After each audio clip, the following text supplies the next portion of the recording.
హల్లెలూయా హల్లెలూయా హల్లెలూయా హల్లెలూయా హల్లెలూయా హల్లెలూయా. తండ్రి వందనం, తండ్రి వందనం, తండ్రి స్తోత్రం, తండ్రి స్తోత్రం, తండ్రి స్తుతి, తండ్రి స్తుతి, తండ్రి మహిమ, తండ్రి మహిమ, తండ్రి ఘనత, తండ్రి ఘనత, తండ్రి ఆరాధన, తండ్రి ఆరాధన, త్రియేక దేవ స్తోత్రం, ప్రియక దేవ స్తోత్రం, పావనాత్ముల స్తోత్రం, పావనాత్ముడ స్తోత్రం, యేసు రక్తమే జయం. యేసు రక్తమే జయం. చేతులు జోడించి కళ్ళు మూసుకొని ప్రార్థించుకునేదాం.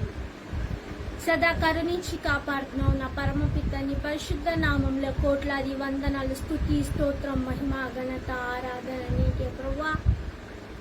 ఈ 11 గంటల సమయం అందు ప్రభువా ఈ లైవ్ను ఈ యొక్క ప్రార్థన వాక్యబోధాన్ని ఆధీనమించునైనా సామెతల గ్రంథం 16వ అధ్యాయం 1, 2, 3 వచనాల ప్రకారం నీకే సమర్పిస్తున్నాను ప్రభువా. కరెక్ట్ని వైఫల్ని ఆధీనమించునైనా ఏ ఒక్క డిస్టర్బెన్స్ లేకుండా చూడుము ప్రభువా. ముఖ్యంగా మా యొక్క పాపములు ప్రభువా ఎజ్రా గ్రంథం 9వ అధ్యాయం 9, 10 వచనం ప్రకారం మా యొక్క పాపములు ఆకాశం కంతంతు పాపములను క్షమించునైనా క్షమించుము ప్రభువా, క్షమించుము ప్రభువా. పాపానికి దూరంగా పాపానికి వ్యతిరేకంగా ఉండే కృపను దయచేయండి. ప్రతిరోజు మరి యావత్ ప్రపంచం మారు మనసు పొంది ప్రశ్చాత్తాపడి హృదయ పరివర్తన చెంది మరి మీ సన్నిధిలో ఏకభవించుటకు ప్రభువా ఈ కార్యములను మేము చేస్తున్నాము నైనా నీ ఆధీనం ఉంచుము ప్రభువా. అయా ప్రతి ఒక్కరిని నీ సన్నిధికి పిలుచుకోమునైనా నిర్గమకాండం 33వ అధ్యాయం 14వ వచనం ప్రకారం ప్రభా నీ సన్నిధిని ఏర్పరుస్తున్నాం ప్రభా. అయా ప్రతి ఒక్క మానవ మనుషులు మారు మనసు పొందుటకేనైనా అయా ప్రభా మార్చుము మలుచుము ప్రభా. నీ చిత్త ప్రకారం నీ రాజ్యానికై తప్పించే కృపను దయచేయునైనా. మారని దేవా నా మంచి యేసయ్యా ఈ పాపల కోసం ఈ యావత్ ప్రపంచం కోసం నీవు మా కోసం సిలువలో మరణించి ఉన్నావు. నీ మరణ సమయమందు కూడా మా కోసం క్షమాపణ అడిగి తండ్రి చెంత విన్నవించిన యేసయ్యా నీకే వందనాలు, మహిమ, ఘనత, ఆరాధన. రజా నీ సన్నిధిలో ప్రతి ఒక్కరు ప్రభు వాక్యం తెలియక నశించిపోతున్న ప్రతి ఒక్క ఆత్మని నీ సన్నిధిలో నింపుమునైనా. అయా వాక్యం తెలియకుండా వ్యతిరేక మాటలు మాట్లాడుతూ నిన్ను గాయపరుస్తున్న ప్రతి ఒక్కరు నీ సన్నిధిలో చెప్తున్నాను.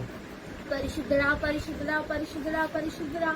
ప్రతి ఒక్కరి హృదయంలో పాపం అనే కూడు కట్టుకపోయింది ప్రభు. ఆ పాపాన్ని కూల్చివేయమని వేడుకుంటున్నాను. ఆ పాపం శాపముగా దోషముగా మారకుండా చూడు.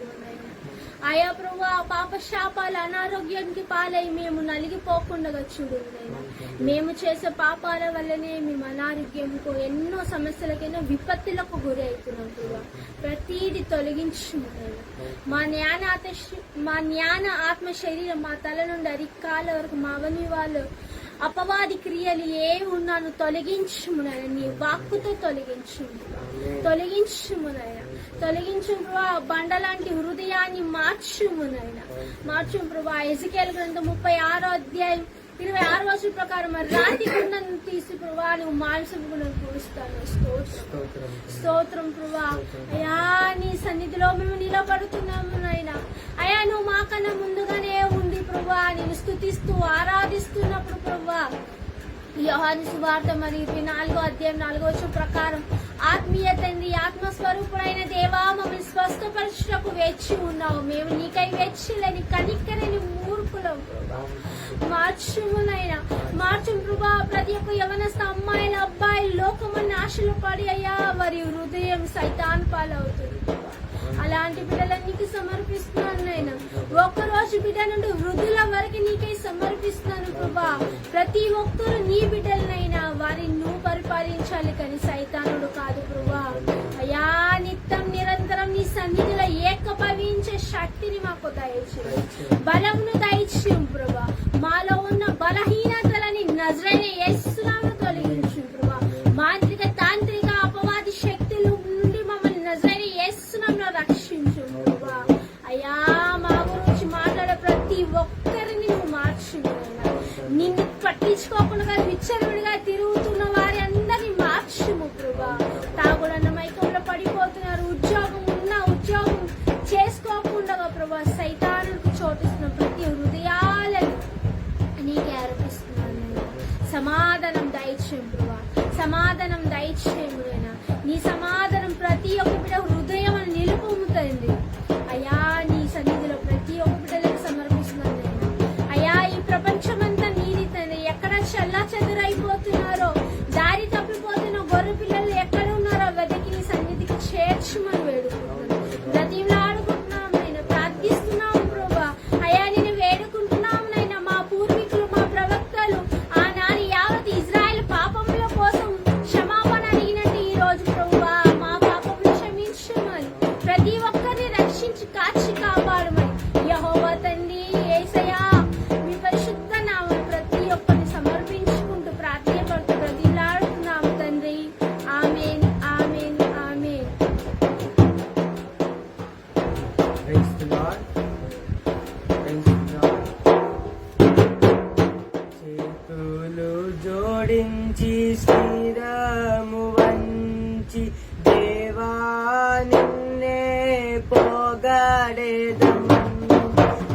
హల్లెలూయా హల్లెలూయా హల్లెలూయా హల్లెలూయా హల్లెలూయా హల్లెలూయా హల్లెలూయా.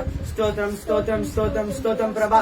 తండ్రి ఈ దినమునిచ్చావు నీకెంతో స్తోత్రం తండ్రి. తండ్రి ఈ దినముని నడిపిస్తున్నాను నీకెంతో స్తోత్రం ప్రభా. తండ్రి ఈ లైవ్ ను నడిపిస్తున్నాను నీకెంతో స్తోత్రం తండ్రి. నీకెంతో వందనాలు తండ్రి. ముఖ్యమా పాపంలన్నీ మన్నించమని అడుగుతున్నాను ప్రభా. మన్నించమని అడుగుతున్నాను తండ్రి. నేను ఆ ప్రతి ఒక్క బిడ్డ నీకు పేరు పేరున నీకే సమర్పిస్తున్నాను తండ్రి. తండ్రి ప్రతి ఒక్క బిడ్డ ఈ భారతదేశంలో ప్రతి ఒక్క బిడ్డ పశ్చాత్తాపం పడాలని ప్రార్థిస్తున్నాను తండ్రి. నిన్ను తెలుసుకోవాలని ప్రార్థిస్తున్నాను ప్రభా. సైతాన్ మార్గంలో వెళ్ళకుండా నీ మార్గంలో వెళ్ళాలని ప్రార్థిస్తున్నాను తండ్రి. నేను నీకెంతో స్తోత్రం ప్రభా. నీకెంతో వందనాలు తండ్రి. ప్రతి ఒక్క బిడ్డ నీకు పేరు పేరున నీకే సమర్పిస్తున్నాను తండ్రి. నేను ఆ ప్రతి ఒక్క బిడ్డ నేను స్తుతించి ఆరాధించాలని ప్రార్థిస్తున్నాను ప్రభా. తండ్రి మాతో నిరంతరం ఉండాలని మానవ రూపం ధరించావు ప్రభా. నేను నీకెంతో స్తోత్రం తండ్రి. తండ్రి మా పాపల కోసం నీ సిలువను మోసావు ప్రభా. తండ్రి నీకెంతో స్తోత్రం ప్రభా. నా తప్పులు పాపంలన్నీ మన్నించి మనం అడుగుతున్నాను తండ్రి. ప్రతి ఒక్క చదువు బిడ్డ నీకు పేరు పేరున నీకే సమర్పిస్తున్నాను తండ్రి. ప్రతి ఒక్క బిడ్డ నీ ఆదిలో ఉంచుకోమని అడుగుతున్నాను తండ్రి. నేను నీకెంతో స్తోత్రం తండ్రి. చిన్నవారి నుంచి పెద్దవారు నీకే సమర్పిస్తున్నాను తండ్రి. ప్రతి ఒక్క పేరు ఇంటెన్షన్ నీకే సమర్పిస్తున్నాను ప్రభా. తండ్రి ప్రతి ఒక్క బిడ్డ నీకు పేరు పేరున నీకే సమర్పిస్తున్నాను తండ్రి. జాబ్ లేక వారని జాబ్ సమకూర్చుమని అడుగుతున్నాను తండ్రి. నేను నీకెంతో స్తోత్రం ప్రభా. తండ్రి నేను స్తుతించి ఆరాధించేటప్పుడు ఎటువంటి డిస్టర్బెన్స్ ఉండకుండా చూడడం తండ్రి. తండ్రి వాక్యంలో వెళ్ళేటప్పుడు సైతాన్ని ఆవరించకుండా చూడడం తండ్రి. మా ఆత్మ నాన్న శరీరం నీ ఆదిలో ఉంచుకోమని అడుగుతున్నాను ప్రభా. నేను నీకెంతో స్తోత్రం ప్రభా. ప్రతి ఒక్క బిడ్డ నీ సన్నిధిలో నిలబెట్టుమని అడుగుతున్నాను తండ్రి. ప్రతి ఒక్క బిడ్డ నీ సన్నిధిలో జీవించాలని ప్రార్థిస్తున్నాను ప్రభా. నేను నీకెంతో స్తోత్రం తండ్రి. లైవ్ చూసే వాళ్ళందరూ ప్రతి ఒక్క బిడ్డ నీకు పేరు పేరున నీకే సమర్పిస్తున్నాను తండ్రి. ప్రతి ఒక్క బిడ్డ నీ ఆదిలో ఉంచుకోం తండ్రి. తని అనాథ బిడ్డలు ప్రతి ఒక్క బిడ్డ నీకు సమర్పిస్తున్నాను ప్రభా. ప్రతి ఒక్క బిడ్డ చుట్టుముట్టు నీ దేవదూతను పెట్టు తండ్రి. నీ ముళ్ళ కంచెనేమని అడుగుతున్నాను ప్రభా. తండ్రి ప్రతి ఒక్క కుటుంబంలో శాంతి సమాధానం ఉండాలని ప్రార్థిస్తున్నాను తండ్రి. ప్రతి ఒక్క బిడ్డ నిన్ను స్తుతించి ఆరాధించాలని మా నాజరుడైన యేసుక్రీస్తు పాదాల చెంత సమర్పిస్తున్నాను తండ్రి. ఆమేన్ ఆమేన్ ఆమేన్. పరలోకమందు మా యొక్క తండ్రి మీ నామ పూజింపబడును గాక. మీ రాజ్యం వచ్చును గాక.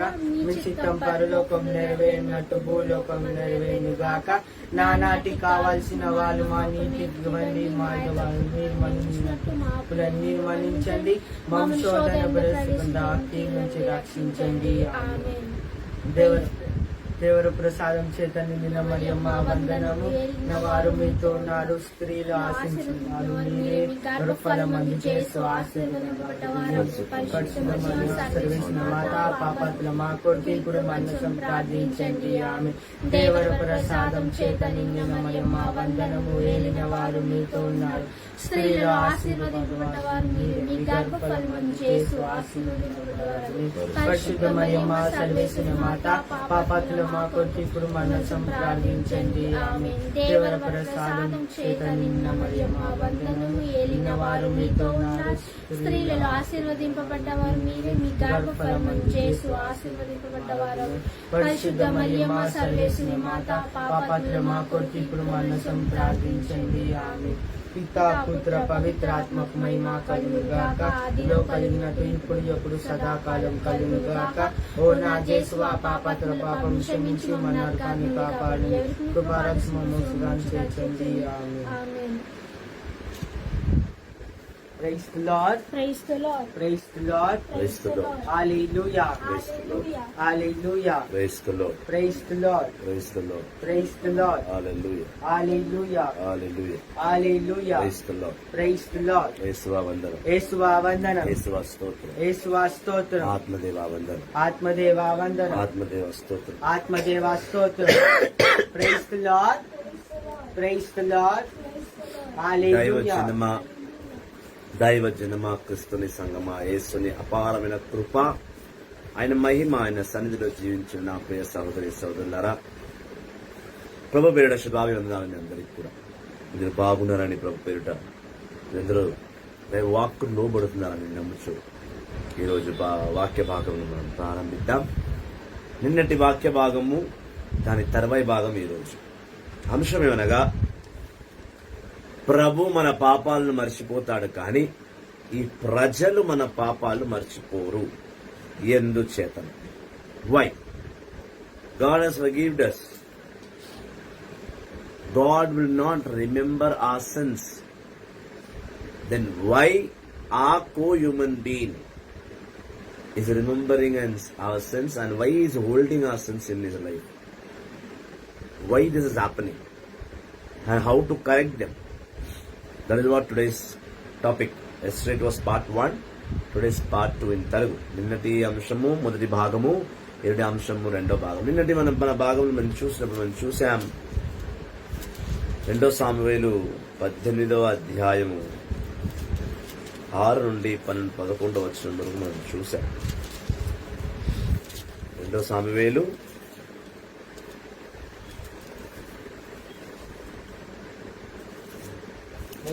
మొదటి సామువేలు మొదటి సామువేలు 18. వేడి నీళ్ళు తీసుకోవాలి, హాట్ వాటర్.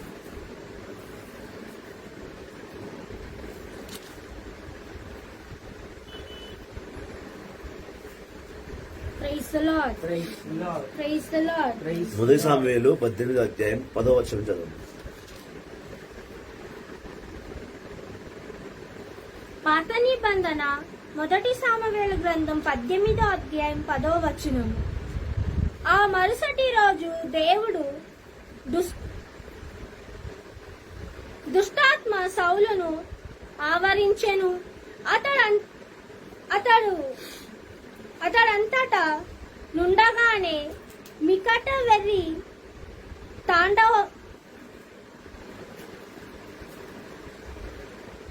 తాండవం మూగెను.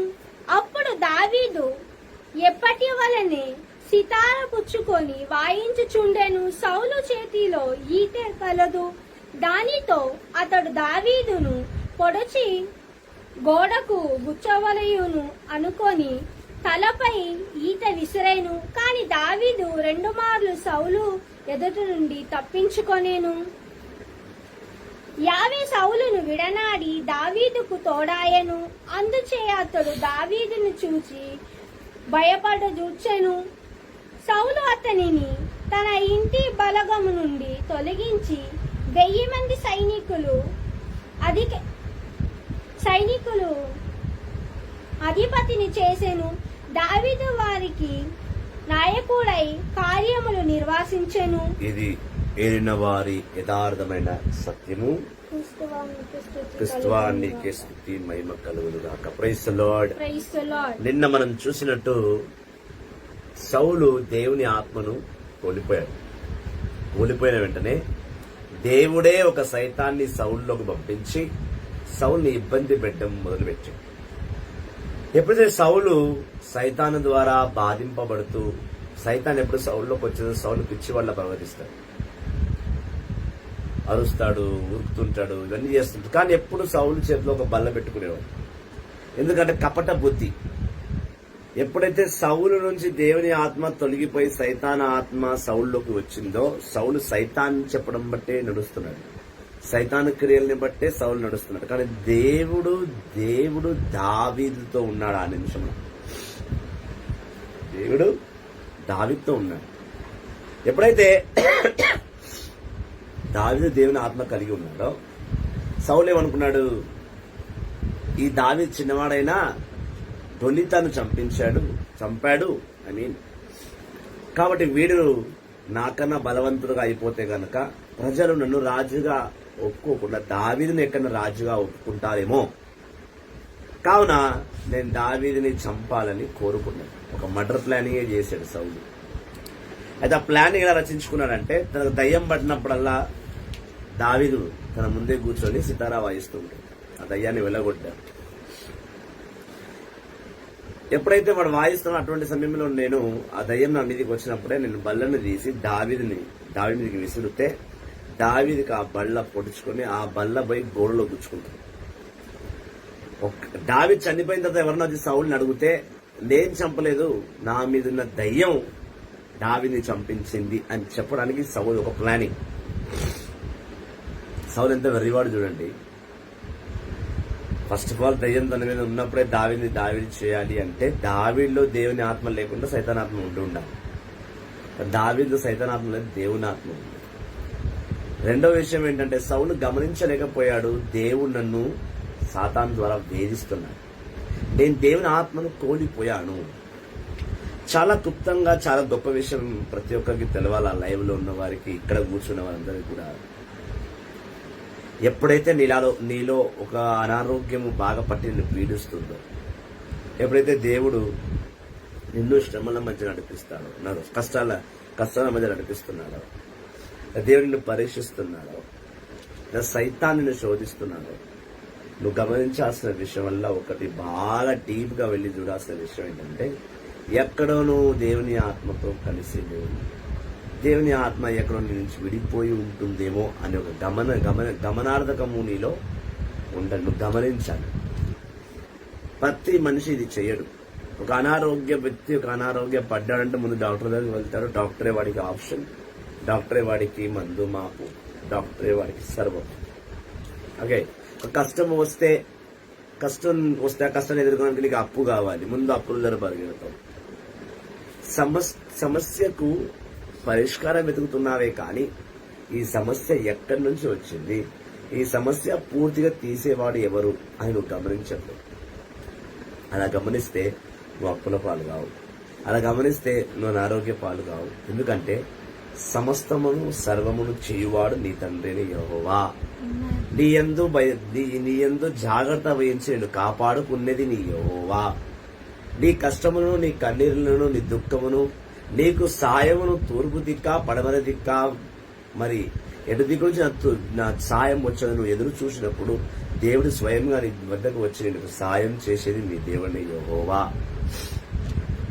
దేవుని కోల్పోయినవాడు, దేవుని విడిచిపెట్టినవాడు, దేవుని అనుసరించి పట్టనివాడు, దేవుని మాటకు లోబడని వాడే అతి కష్టాల్లో, అతి అనారోగ్యంలో, అతి బాధల్లో, అతి దుఃఖంలో, వేదంలో ఉంటాడు. ఇది సత్యం. కాకపోతే సత్యాన్ని ఎవడు ఒప్పుకోడు. అంత లేదు, మేము నీతిమంతులమే, మేము ఏ పాపం చెయ్యలే, దేవుడు మమ్మల్ని శిక్షించడు.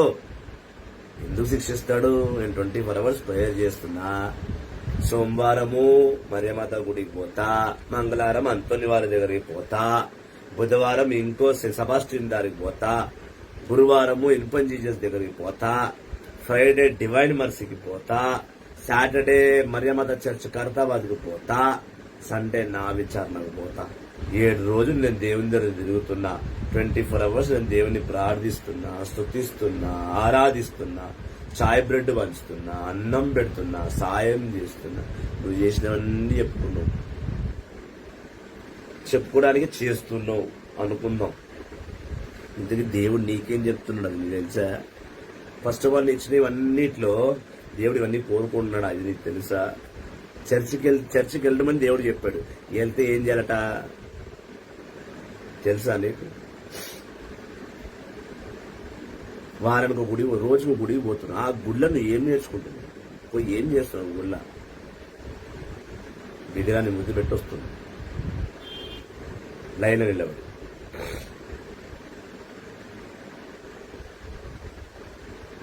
అంతేనా?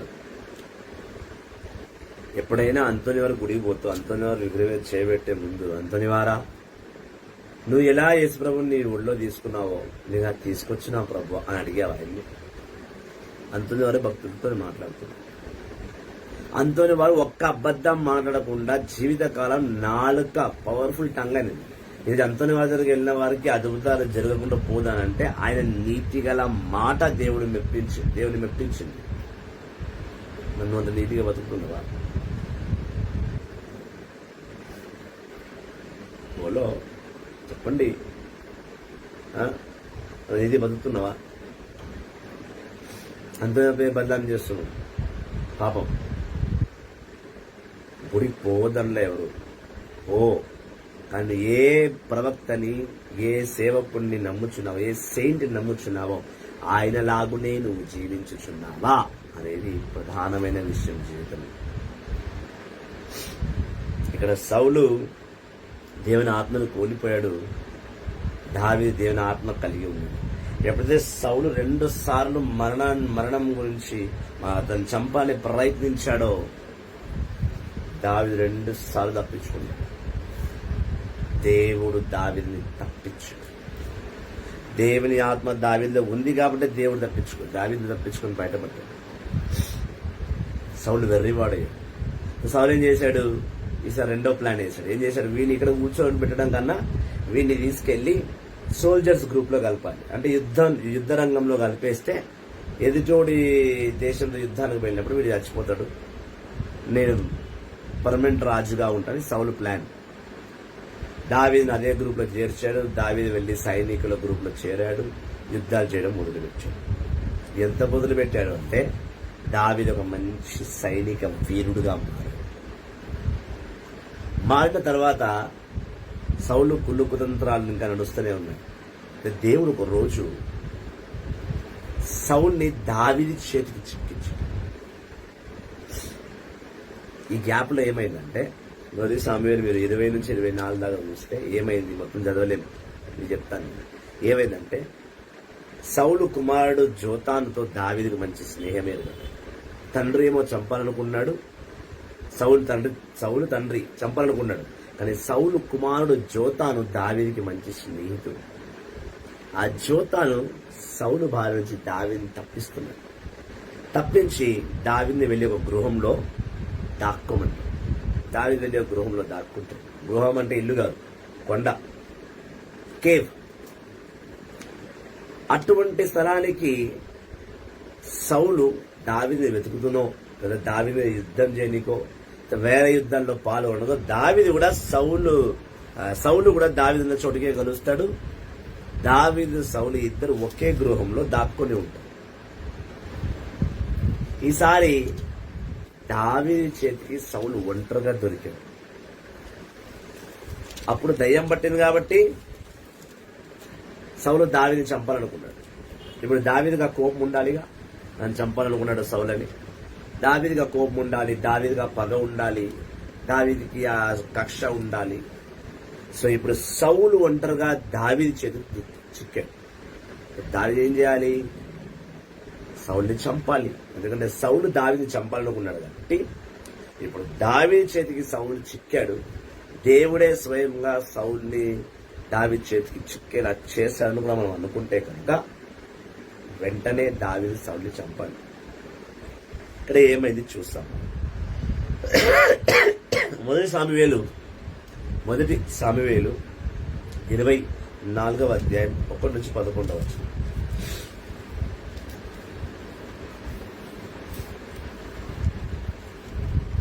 పాత నిబంధన మొదటి సామెవేలు 24వ అధ్యాయం 1 నుండి 10వ వచనం వరకు. సౌలు ఫిలిష్తీయులతో పోరాడి వచ్చిన పిమ్మట దావీదు ఎంగేడి ఎడారిలో ఉన్నాడని వార్త వచ్చెను.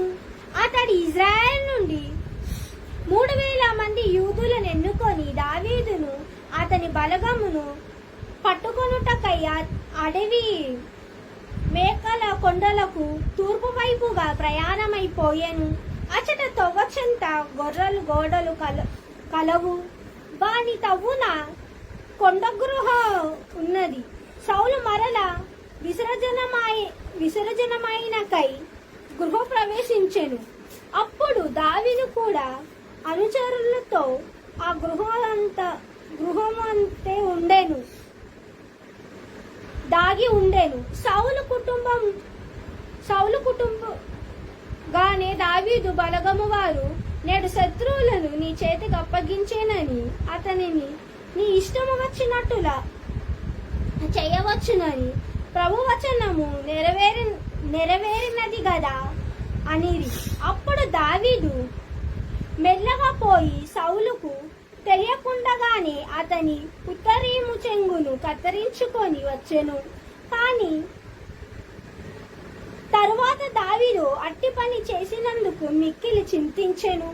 అతడు అనుచరులతో నా యజమానులకు కీడు తలపెట్టును, రాజుకు ద్రోహము చేయను, అతడు ప్రభుచే అభిషేకము పొందినవాడు, యావే నన్ను ఈ పాపము నుండి కాపాడునుగాక అనెను.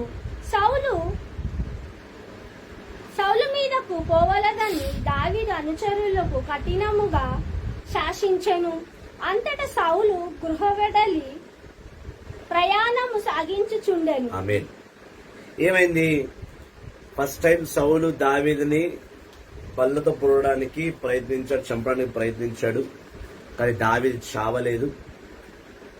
దేవుడు దావీదుని తప్పించేశాడు.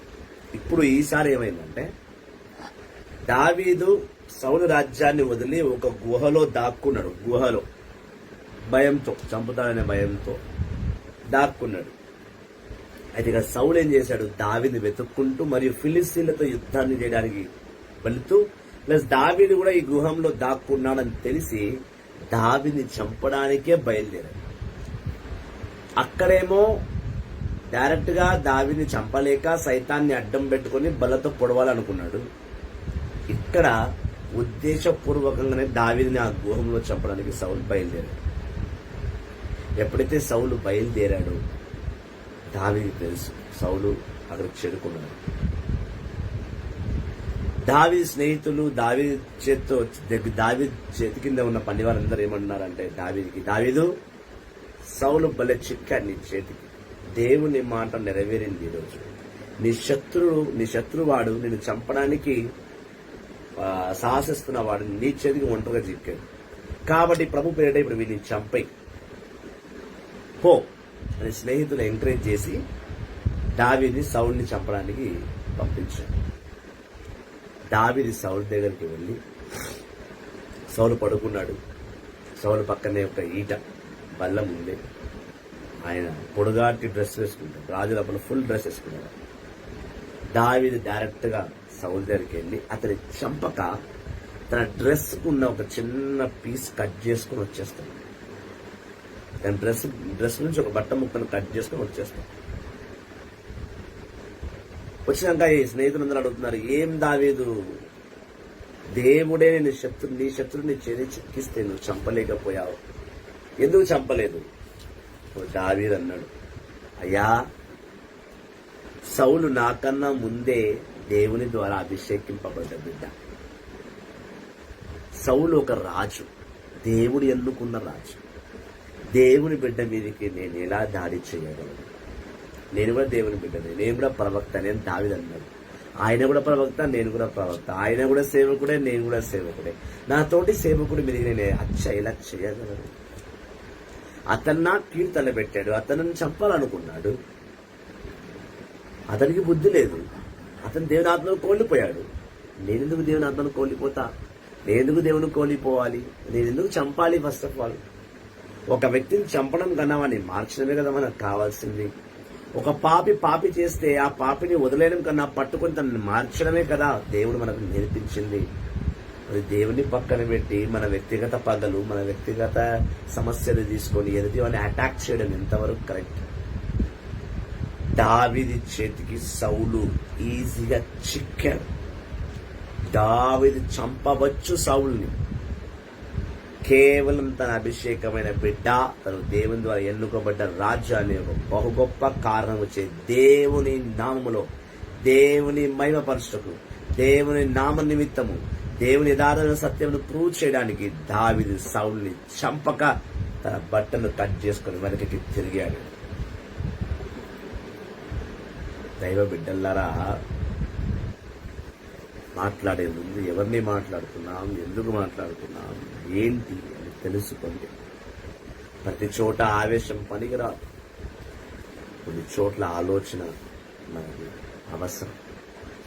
ఆలోచించి వేసే అడుగు ఎప్పుడు ఫెయిల్ అవ్వదు. ఆవేశంతో వేసే అడుగు ఖచ్చితంగా ఫెయిల్ అవుతుంది, డౌటే లేదు. దైవ జనుల్ని మాట్లాడటము, దైవ సేవకుల్ని మాట్లాడటము అని అంటే నువ్వు దేవుణ్ణి మాట్లాడుతున్నావు, దేవుని అభిషేకం మాట్లాడుతున్నావు. దేవుని అభిషేకిస్తూ నేను టార్గెట్ చేస్తున్నావు అంటే నీవు పాపంలో పడుతున్నావు. మర్చిపో. నీ వ్యక్తిగత విషయాలు ఉంటే వెళ్ళి వ్యక్తిగతంగా మాట్లాడు ఆ దైవజనుడితో. తప్పేముంది మాట్లాడటంలో? కూర్చొని మాట్లాడితే తెగిపోద్ది 2 నిమిషాలు. పోవెందుకు మరి నువ్వు? ప్రైజ్లో ఎప్పుడో దైవ బిడ్డ గురించి తప్పుగా మాట్లాడకూడదు. సరిదిద్దాలి. తప్పు చేస్తే సరిదిద్ద వరం ఉంది, వెళ్ళి సరిదిద్దు దైవ సేవకుడు, తప్పే లేదు అందులో. సరిదిద్దం వేరు, టార్గెట్ చేయడం వేరు, శిక్షించడం వేరు. ఎప్పుడైతే దావీదు చేతికి సౌలు చిక్కాడో దావీదు సౌలుని చంపలేదు. తన అభిషేక నిమిత్తము తను విడిచిపెట్టాడు. దాని తర్వాత అమ్మాయి పాత నిబంధన సామువేలు గ్రంథము 24వ అధ్యాయం 8వ వచనము. అంతట సౌలు గృహ వెడలి ప్రయాణము సాగించుచుండెను. దావీదు కూడా గృహ విడి వెలుపలకు వచ్చి ప్రభు అని సౌలును కేక వేసెను. సౌలు వెనుకకు తిరిగి చూచెను. దావీదు నేల మీద వంగి దండము పెట్టెను. అతడు సౌలుతో, దావీదు నీకు కీడు తలపెట్టెనని కొంచెం కొండెములు పలకవారిని నీవు విశ్వసింపనేలా? నేడు ప్రభు నిన్ను కొండ బిలమున నా చేతిలోని వానిగా చేశాను గదా, అయినాను నేను రాజు మీద చేయి చేసుకోరాదు. అతడు ప్రభు అభిషేక్తుడు అని భావించి చేజిక్కిన నిన్ను చంపక వదిలివేసి తిని, ఇది నీకు తేట తెల్లమై ఉండును. పైగా ప్రభు ఇటులా చూడుము, నా చేతులనున్న నీ ఉత్తరీయము చెంగును కనుగొనుము. నీ వస్త్రమంచులు మాత్రము కత్తిరించి నిన్ను చంపక విడిచి పెట్టి తినని నేను నీకు కీడు తలపెట్టలేదని నీపై కుట్ర పన్నలేదు రుజువగుట లేదా? నేను నీకు ద్రోహము చెయ్యలేదు. అయినాను నీవు నన్ను వెంటాడి నా ప్రాణములు తీయగోరుచున్నావు. మనము ఇరువురు ప్రభు తీర్పు తీరిగా ఉందుముగాక. ఆమేన్. ఎప్పుడైతే దావీదు రాత్రి సౌల్ని చంపక తన బట్టకు ఉన్న ఒక ముక్క కట్ చేసుకుని వెళ్ళిపోయాడు. మరుసటి రోజు సౌలు లేచి తయారై బయటికి వద్దాం, గృహ బయటికి వద్దామని అనుకున్న సమయంలో దావీదు వెనుక నుంచి వచ్చాడు. ప్రభు అయిన సౌలు, ఇదిగో నేను నీ దావీదును అని సౌలుని దావీదు ఎదుర్కొని సౌలు నిలబడగానే సౌలు ముందు మోకరించి, రాజా, నా ప్రభు, రాజులకు రాజువు నువ్వు, దేవుడు అభిషేకించబెట్టవు, నీకు వందనాలు అని చెప్పి డైరెక్ట్ గా తన కాన్వర్జన్ స్టార్ట్ చేశాడు. దావీదు సౌలుతో డైరెక్ట్ ఫేస్ టు ఫేస్ మాట్లాడుతున్నాడు. ఏమని మాట్లాడుతున్నాడు? ఎందుకయ్యా నువ్వు వాళ్ళ మాట వింటావు? ఇని నాకు నువ్వు నా మీద నువ్వు కుట్ర పన్నుతున్నావు, వాళ్ళ మాట ఎందుకు వింటావు? నేను సమస్య ఉండి నాతో కూర్చొని మాట్లాడవచ్చు కదా, ఎందుకు నువ్వు వాళ్ళ మాట విన్నాను నాకు ప్రాణాన్ని తలబెడతావు, నా ప్రాణానికి ఆ ముప్పును తెచ్చిపెడుతున్నావు? చూడు, నేను కనుక తప్పైనుంటే దేవుడు నిన్ను నా చేతికి చిక్కించేవాడు. రాత్రి నువ్వు బాగా పడుకున్నావు, నేను నీ దగ్గరకు వచ్చిన నిన్ను చంపాలనుకుంటే ఆ నిమిషమే నేను చంపేవాడిని, కానీ నేను చంపలా. ఇదిగో నీ డ్రెస్సుకున్న నువ్వు వేసుకున్న అంగి, నువ్వు వేసుకున్న గౌన్ని కట్ చేసి తీసుకొచ్చా. ఇదిగో నీ ఒంటి మీద ఉన్న డ్రెస్, నా చేతి మీద ఉన్న బట్ట నీకు సాక్ష్యంగా చెప్పడానికి కట్ చేశా. నీ డ్రెస్సును కట్ చేసే నేను నీ గొంతును నేను కట్ చేయలేనా? నేను నిన్ను చంపలేను మహారాజా, ఎందుకంటే నువ్వు దేవుని ద్వారా అభిషేకింపబడ్డావు. నువ్వు దేవుని మాటకు లోబడి జీవించట్లేదని దాంతో నువ్వు కష్టాలు పడుతున్నావు, కానీ నువ్వు దేవుని మాట విని చూడు. సౌలు అపాయము తలబెడితే దావీదు సౌలుని సరి చేస్తున్నాడు. దావీదుకి ఏమవసరం సరి చేయడానికి అని అంటే, దావీదు దేవుని బిడ్డ. సౌలు చంపాలనుకున్నంత కపటక బుద్ధి, సౌలు చంపాలి దావీదుని అనుకున్న కపటక బుద్ధి దావీదుకి లేదు. ఎందుకంటే సౌల్లో ఉన్న ఆత్మ వేరు, దావీదులో ఉన్న ఆత్మ వేరు. సౌల్లో ఉన్న ఆత్మ సైతానాత్మ, దావీదులో ఉన్న ఆత్మ దేవుని ఆత్మ. దేవుని ఆత్మ ఎప్పుడు ఒకరి వినాశనాన్ని, ఒకరిని చంపడానికి కోరుకోదు. సైతానాత్మ ఒకరిని చంపడానికి, వాళ్ళని క్షమించడానికి, వాళ్ళని ప్రేమించడానికి ఒప్పుకోదు. పగకు పగ అంటది.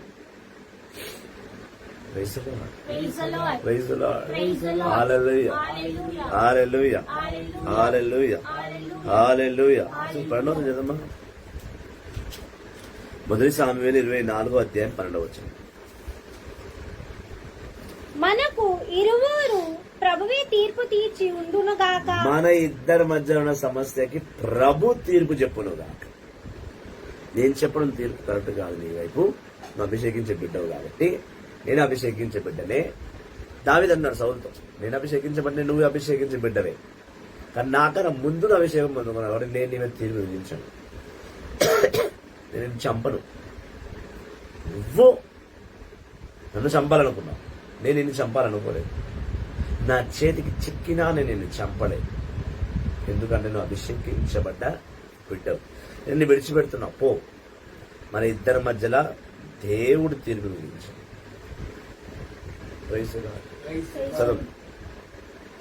నా కొరకే ప్రభు నీపై పగ తీర్చుకొనను, నేను మాత్రము నీ మీద చెయ్యి చేసుకోనను. నా కోసం కావాలంటే, నీ కోసం కావాలంటే దేవుడు నా మీద పగ తీర్చుకోని. దావీదు మనసు చూడు ఏమన్నాడు, ఒకవేళ దేవుడే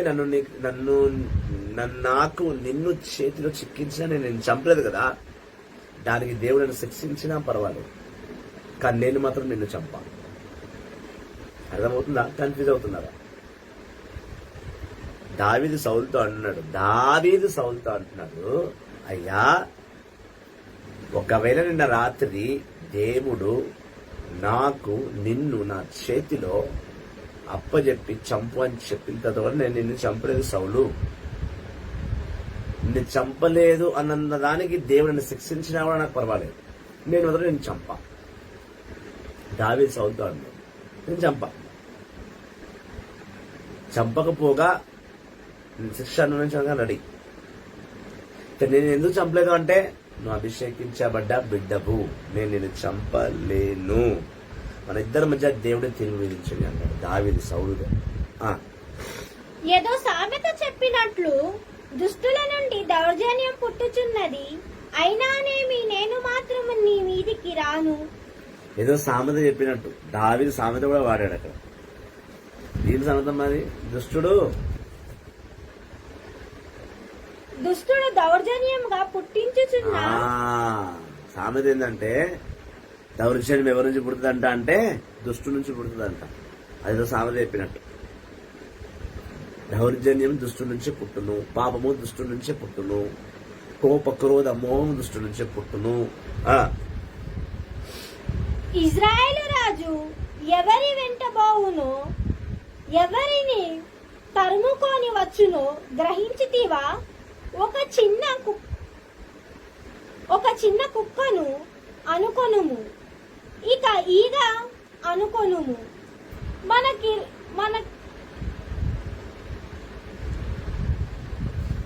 మన కిరుపులకు ప్రభువే తీర్పు తీర్చును. అతడే నా వాయజనము చేపట్టి తీర్పు చేసి నీ బారి నుండి నన్ను కాపాడునుగాక అని పలికెను. ఏమన్నాడు దావీదు? చూడనైనా, నువ్వు రాజువి, చంపే అధికారము నీకు ఉన్నది, చంపే సత్తా నీకున్నది. నేనెవరిని నీ ముందు? చిన్న దోమ లాంటి వాడిని, చిన్న కుక్క లాంటి వాడిని. నువ్వు నన్ను చంపడానికి ఎందుకు బయలుదేరావు? ఇంత పెద్ద రాజు ఒక కుక్కను కొట్టడానికి బయటకు వస్తాడా? ఇంత పెద్ద రాజు ఒక దోమను చంపడానికి బయటకు వస్తాడా? నేను నీకన్నా బలవంతం నువ్వు అనుకున్నావు కాబట్టి నువ్వు చంపడానికి వస్తున్నావు. నేను నీకన్నా చిన్నవాడని నువ్వు అనుకో, నువ్వు చంపడానికి రావు. వాడి దగ్గర బచ్చా, వాడి దగ్గర నేను దగ్గర పోయేది అనుకుంటావు నీ భాషలో. వాడు చిన్నవాడు, వాడితో నాకు యుద్ధం ఏంటి? ఆ సైనికులే కాదు. అయినా కూడా సౌలు రాజు చివరి తీర్పు దేవుడే విధిస్తాను ఇద్దరి మధ్యలో అని చెప్పేసి దావీదు అక్కడి నుంచి బయలుదేరిపోయాడు. సౌలు కూడా మౌనంగా తన మాట విని వెళ్ళిపోయాడు. Praise the Lord, praise the Lord, praise the Lord, praise the Lord. Hello, praise the Lord, praise the Lord. ఉదాహరణ చదువు ఒకసారి. మొదటి సామువేలు గ్రంథం 24వ అధ్యాయం 16వ వచనం. దావీదు ఇటుల పలకగా సౌలు హృదయము కరిగెను. అతడు ఆ మాటలు విని, నా కుమారా దావీదునా అని పెద్ద పెట్టున ఏడవసాగెను. సౌలు దావీదుతో, నాకంటే నీవు నీతిమంతుడవు, నేను నీకు కీడు తలపెట్టగా నీవు నాకు మేలు చేసితివి. నేడు నా పట్ల ఎంత ఉదాంతరముగా ప్రవర్తించితివి. యావే నన్ను నీ చేతికి అప్పగించేను, అయినా నీవు నన్ను చేపట్టనైతివి. చేజెక్కి నా శత్రువులు ఎవడైనా పోనిచ్చునా? నాయనా, నీవు నాకు చేసిన ఉపకారం నాకు ప్రభు నీకు మేలు చేయునుగాక. నీవు రాజు వగుదు అని నాకు నిక్రముగా తెలియను. ఆమేన్. ఎప్పుడైతే దావీదు సౌల్ని చంపక మరుసటి రోజు కూర్చొని అన్ని విషయాలు మాట్లాడాడో, ఆ మాటలు విన్న సౌలు ఏడవడం మొదలుపెట్టాడు. నైనా దావీదు, నువ్వేనా ఇలాంటి మాటలు మాట్లాడేది? నేను నిన్ను చంపాలనుకున్నా, నువ్వు నన్ను చంపలేదు. దేవుడే నన్ను నీ పక్షాన చంపమని కోరగా కూడా నువ్వు నన్ను చంపలేదే. ఎంతటి గొప్పవాడివయ్యా నువ్వు! ఇంత మంచి కుమారునా నేను చంపడానికి బయలుదేరింది. నీలాంటి వాడిపైన నేను కుట్రపు బుద్ధిని చూపించింది. నిజ నిజాలు తెలుసుకోక నేను నిన్ను చంపడానికి బయలుదేరాను. నన్ను క్షమించు నాయనా. నాకు నీ మాటలను బట్టి, నీ వీరతత్వమును బట్టి, నీ క్షమాపణ గుణమును బట్టి నాకు అర్థమైంది ఏంటంటే, నువ్వు ఖచ్చితంగా ఒక ఇజ్రాయెల్కు రాజుగా మారుతావు.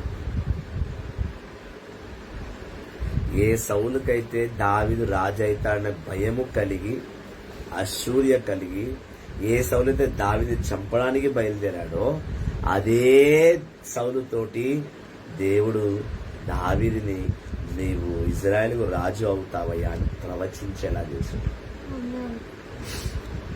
నువ్వు మనుషుల పక్షాన ఎప్పటి వరకు ఉంటావో, ఈ మనుషులు నిన్ను ఏ నిమిషమైనా వెంటపడుతుంది. ఎప్పుడైతే నువ్వు దేవుని పక్షాన ఉంటావో, ఆ దేవుడిని ఎప్పుడు కాపాడుతూనే ఉంటావు. నువ్వు నాకెంత కీడైనా తలపెట్టవచ్చు, కానీ నేను నీ పక్షాన చేయను.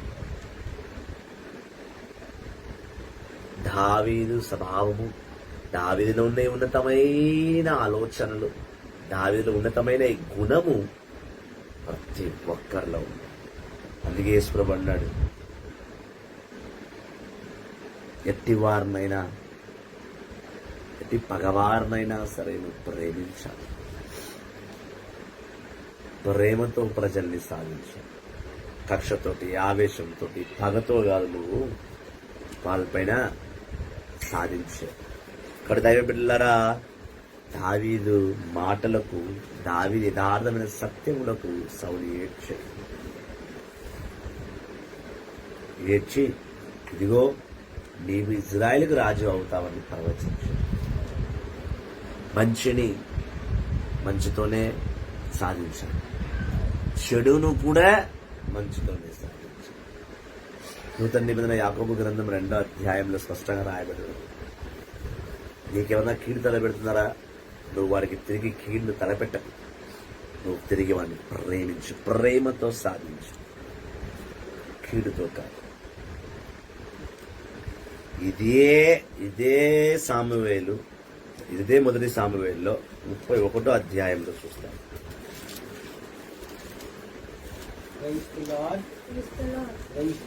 సౌలు ఎటువంటి చావు చచ్చాడు. పాత నిబంధన సామువేలు గ్రంథము 31వ అధ్యాయము 1వ వచనము.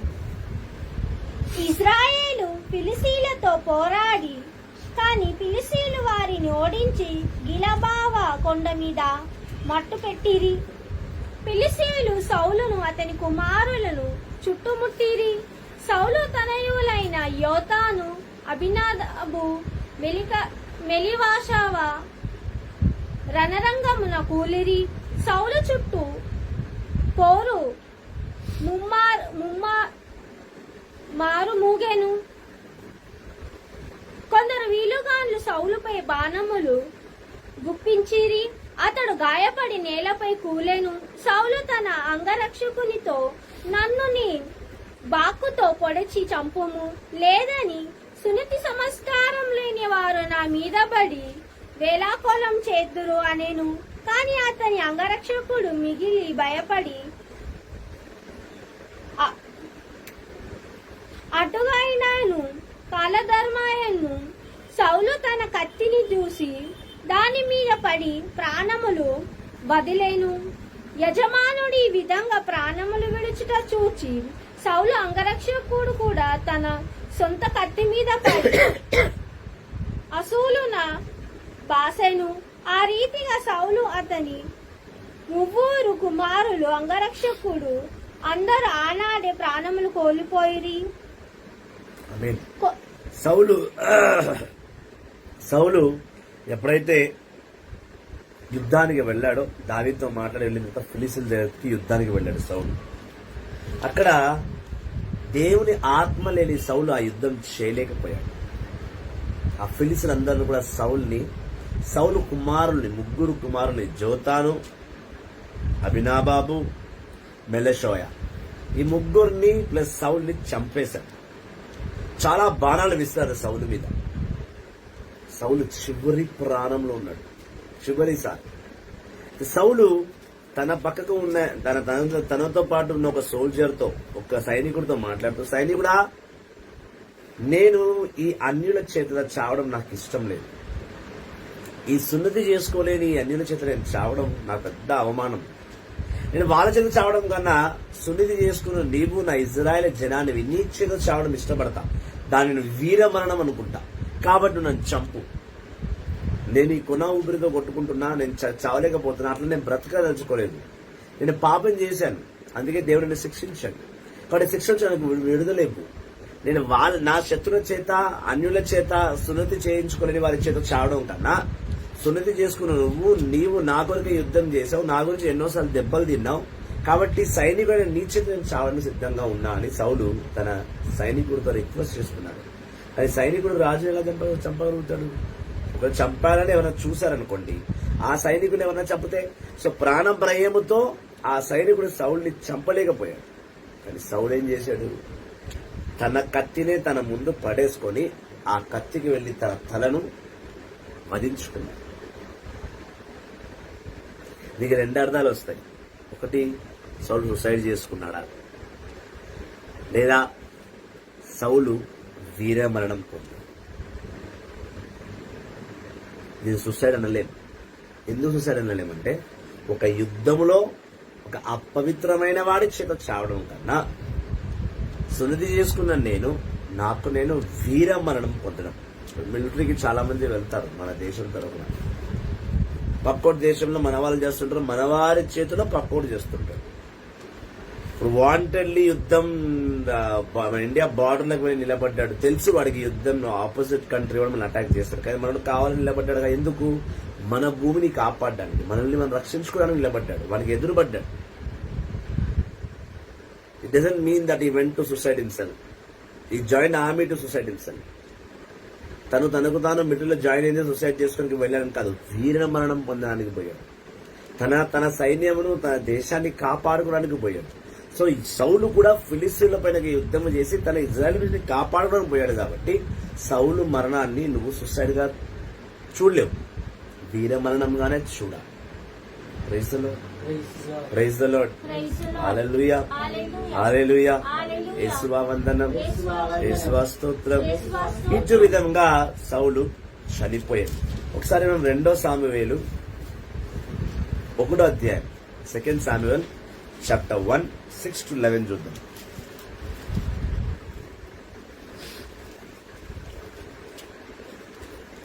రెండో సామువేలు 2 సామువేల్ chapter 1 verses 1-11.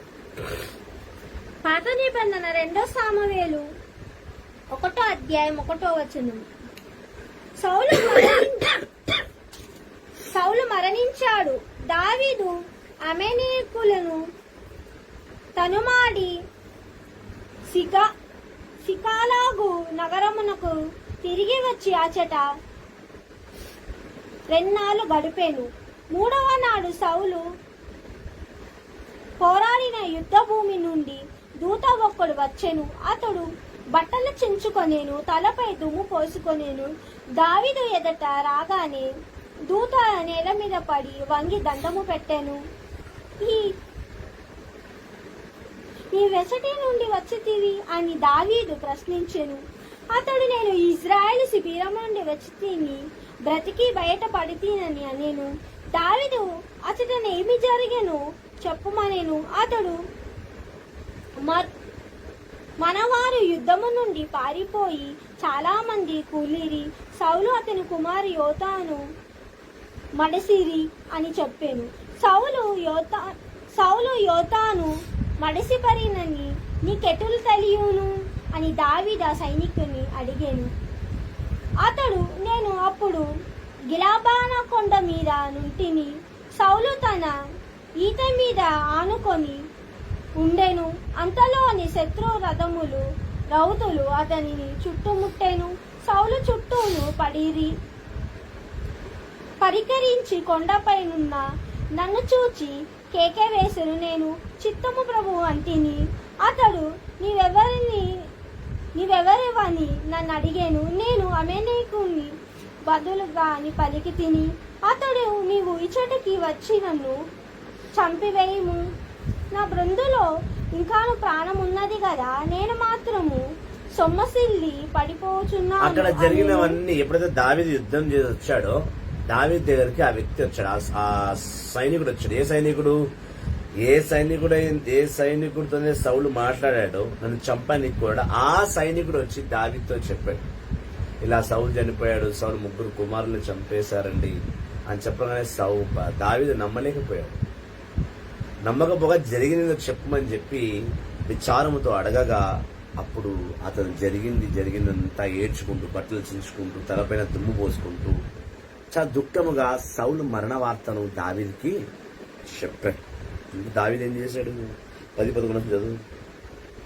అంతటా నేను సౌలు వద్దకు పోయి, సొమ్మసిల్లి పడి ఉన్నవాడు ఇక బ్రతకజాలడు గదా అనుకొని అతన్ని సంహరించి తిని. అటు పిమ్మట సౌలు ధరించిన కిరీటమును వాస్తవ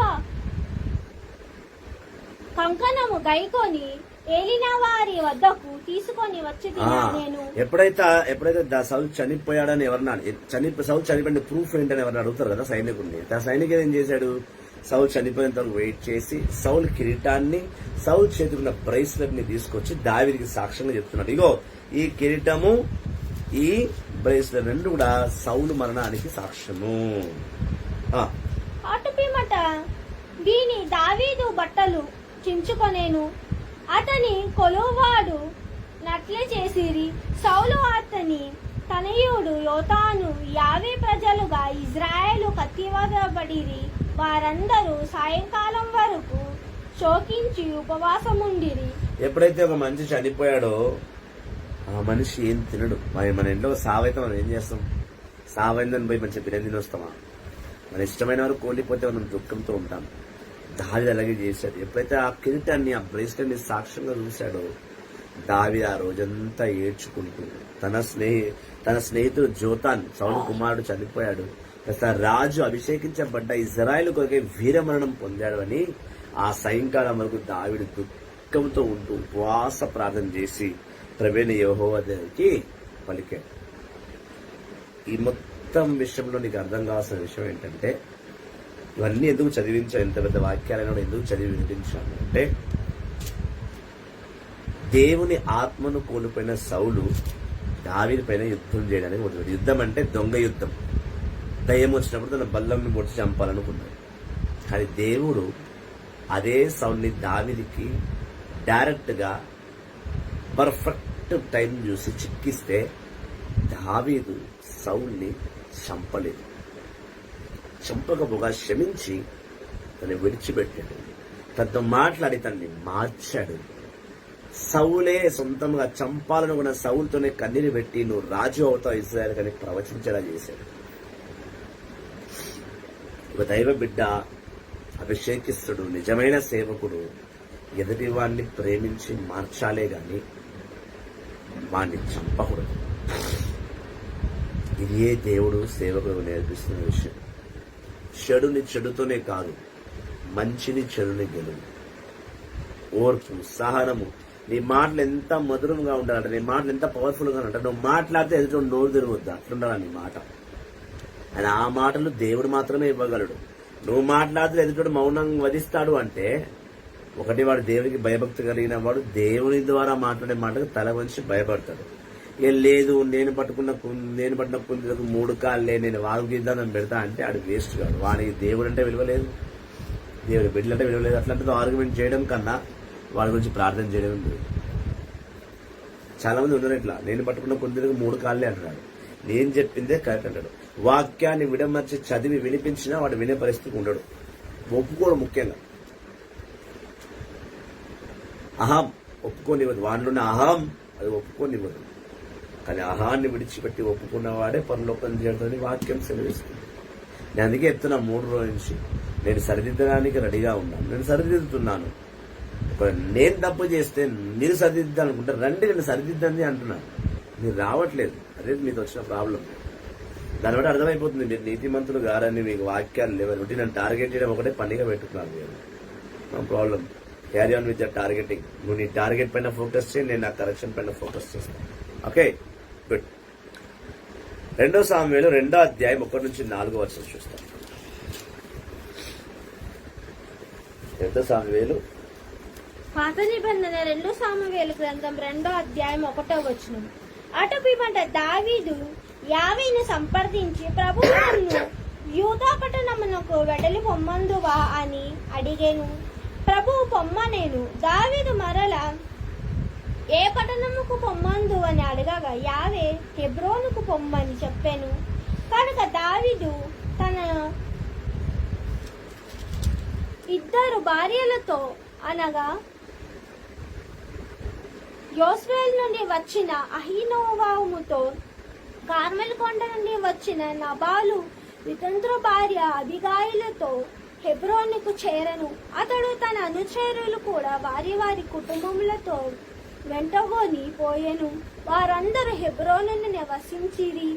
యూదా జనులు అచ్చటికి వచ్చి దావీదును యూదా కంటికి రాజుగా అభిషేకించిరి.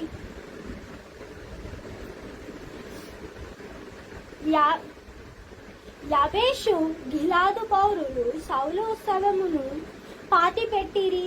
కనుక దావీదు యబేషు గిలాదుకు దూతనంపి, మీరు సౌలు రాజును ఖననము చేయించి పుణ్యము కట్టుకొంటిరి.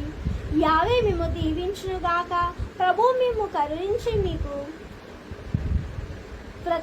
ప్రతీకారముగా చెయ్యునుగాక. నేను మీకు మేలు చేసేదను. మీరందరూ ధైర్యము పోని వీరుల వలె వెలుగుడు. మీ ప్రభువైన సౌలు గతించేను. యూదా ప్రజలందరూ నన్ను రాజుగా అభిషేకించిరని కబురు పెట్టిరి. ఎప్పుడైతే దావీదు సౌలు మరణం తర్వాత దావీదు దేవుని అడిగాడు, ప్రభువా ఇప్పుడు నా జీవితంలో నెక్స్ట్ ప్లాన్ ఏంటి? ఇప్పుడు నేను ఎక్కడికి వెళ్ళాలి? యూదా పట్టణం పోవాలా? ఇజ్రాయెల్ ఏ మూలకు వెళ్ళని బ్రతకమంటున్నావు అని చెప్పానంటే దేవుడు దావీదు చెప్పాడు, నువ్వు యూదా పట్టణానికి పో. దావీదు అన్నాడు, యూదా పట్టణంలో ఎక్కడ పోవాలా? హెబ్రోను పట్టణానికి పో. ఎప్పుడైతే దావీదు హెబ్రోను పట్టణానికి 2 భార్యలతో వెళ్ళాడో, ఒక ఐనోనాము, ఇంకోటి అబీగలు, 2 భార్యలు దావీదు. ఆ 2 భార్యలతో దావీదు బయలుదేరాడో, అక్కడ యూదా జనమంతా, హెబ్రోను జనమంతా, జబేషు గిలేలు యూదా పట్టణం అంతా కూడా ఆయన్ని అభిషేకించి ఆయన రాజుగా చేసిన తర్వాత సౌలు శవాన్ని, సౌలు డెడ్ బాడీని గబేషు గిలేదు ప్రజలు వెళ్లి ఆయనకి ధన సంస్కారాలన్నీ చేసి అతన్ని కంప్లీట్ గా తన శరీరాన్ని పూడ్చిపెట్టడం జరిగింది. సో దావీదు ఏం చేశాడు? ఆ 2 పట్టణాలకి తన మనుషుల్ని పంపించి, మీరు బహు గొప్ప రాజుకి సమాధి చేశారు, మీరు చాలా గొప్పవారు, గ్రేట్, మీతో నేనున్నా. ఇప్పుడు దేవుడు నన్ను రాజుగా అభిషేకించాడు కాబట్టి నేను మిమ్మల్ని అందరినీ చూసుకుంటాను, దేవునితో ప్రార్థన చేస్తాను, మీరు అందరూ క్షేమంగా ఉండండి అని దావీదు ధైర్యం చెప్పాడు. ఈ వచనం ఎందుకు చదవబడ్డదంటే, ఈ వచనం ఎందుకు తీసుకోవాల్సి వచ్చిందంటే, దావీదు కపట హృదయము, దావీదు సైతాని క్రియ, దావీదు ఎటువంటి పాపము తన రాజు అయ్యేంత వరకు చేయలేకపోయాడు. పాపం ఒకటే చేశాడు, దానికి సమాధానం ఇస్తా తర్వాత. కానీ దేవుడు సౌలు కన్నా దావీదుని ఎక్కువగా అభిషేకించి దావీదును బహు గొప్పగా చూసుకున్నాడు. అందుకే దావీదును రాజుగా అఫీషియల్ గా అనౌన్స్ చేయించాడు. దేవుని ఆత్మ కలిగిన వాడు దేవుని ద్వారా సమస్తము సర్వమును పొందుకుంటాడు. కానీ దేవుని ఆత్మను కోల్పోయిన వాడు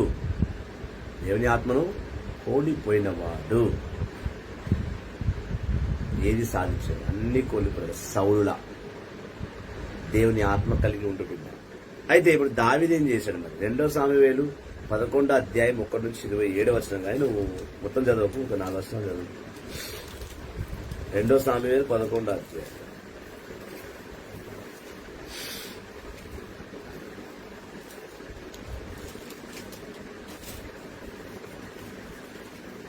రెండో సామువేలు గ్రంథము 11వ అధ్యాయము.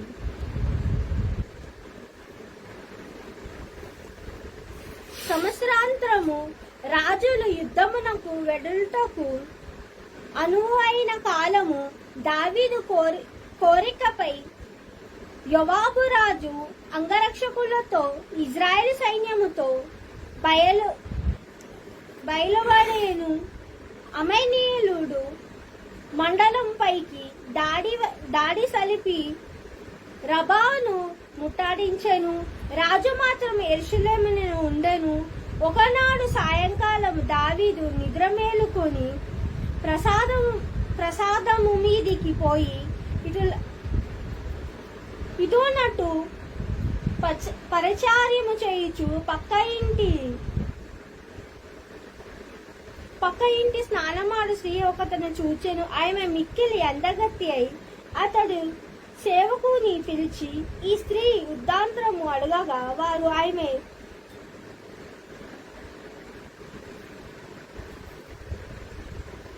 యెవెలియాము కూతురు హితీయుడు ఉరియా భార్య బెతెషాబా అని చెప్పిరి. రాజు సేవకులు పంపి బెరెషాబాను పిలువనంపగా ఆమె అతని యొద్దకు వచ్చెను. బెరెషాబా ముట్టంత్రమైన శుద్ధి చేసుకొని చుండెను. అయినాను దావీదు ఆమెతో శయించెను. అటుపిమట బెరెషాబా ఇంటికి వెడలిపోయెను.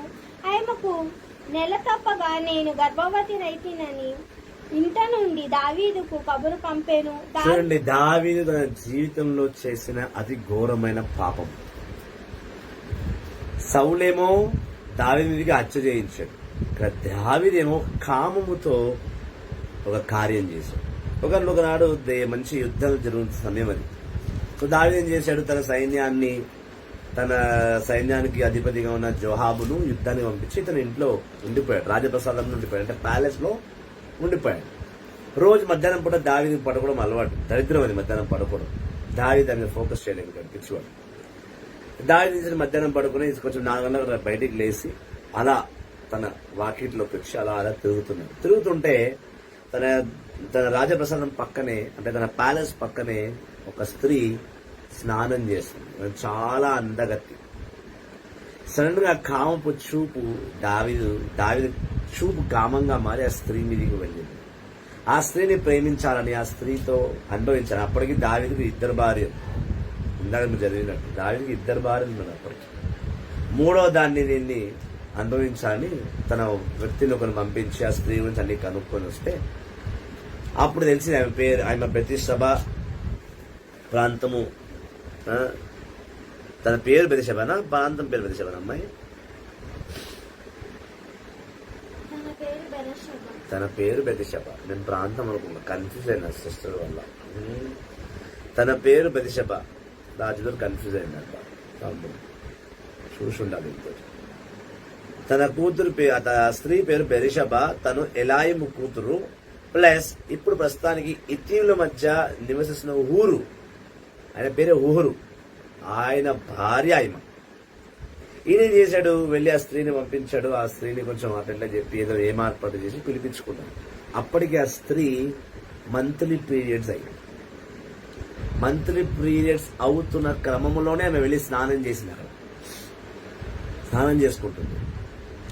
ఆ క్రమంలో ఎప్పుడైతే ఒక స్త్రీ 5 రోజులు ఇంటికి దూరం అవుతారో, పూజకు పనికిరారో, దేవుని సన్నిధి పోవడానికి అర్హత ఉండదు 5 రోజులు. ఆ 5 రోజులు మగవాడు స్త్రీతో కూడకూడదు. ఇది పాత నిబంధనలో రాస్తుంది. మరి ఎక్కడ రాస్తుంది ఇక్కడ వెళ్ళాలంటే నాకేమో టైం లేదు. సిస్టర్ గారు హెల్ప్ చేస్తారు. లేవియా కాండము 12వ అధ్యాయం ఉందా? చదువు ఒకసారి.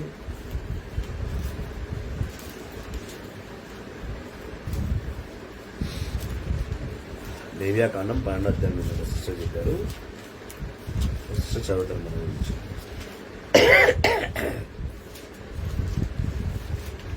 గుర్తున్న అమ్మాయి ఈ వాక్యం నేను చెప్పాను. నేను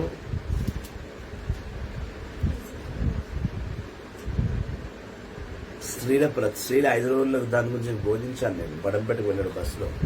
గుర్తున్న అమ్మాయి చదువమ్మా. 12వ అధ్యాయం ఉంది కదా, చదువు.